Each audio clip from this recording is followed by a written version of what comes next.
Ohm's law. One of the most useful tools in analyzing circuits is Ohm's law, V equals IR. Ohm's law states that the current of a circuit is directly proportional to the voltage or potential energy and the resistance of that circuit. First off, current, measured in amps, is the flow of electrons or electric charge through a circuit. The resistance or resistors, unit ohms, are a property given to the material that the electric charge flows through. Explained by its name, it reduces the flow of current. Voltage is the potential energy of the circuit. When it is applied to the circuit, it releases its energy into the circuit. This is usually a battery. The law was made by Georg Simon, Ohm, who was a German physicist and mathematician back in the 1800s.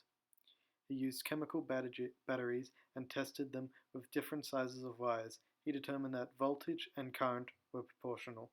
To best describe Ohm's law, usually the example of water flowing through a pipe is used, with water being the current, or I, and the pipe being the wires. We can say that the potential energy, or battery, is a pump, pumping water into the pipe.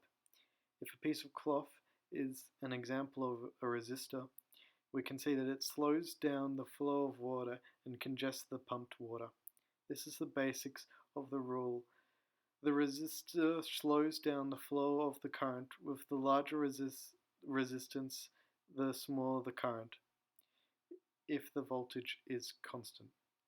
Going through an example of this, in a circuit, a battery with the potential energy of 25 volts is connected by a wire with a resistance of 50 ohms. Using Ohm's law, we divide the voltage by the resistance to find a current of 0.5 amps. This only works when the electric energy has somewhere to flow. If the circuit is open, there would be no current.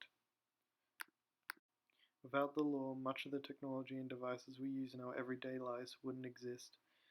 The device you are using right now to watch this video is an example of this, either a computer or laptop. The wires used to charge the power of your device use Ohm's law as the power socket outputs a base voltage based on the internal resistance of the power socket, which is controlled by Ohm's law. Thanks for watching.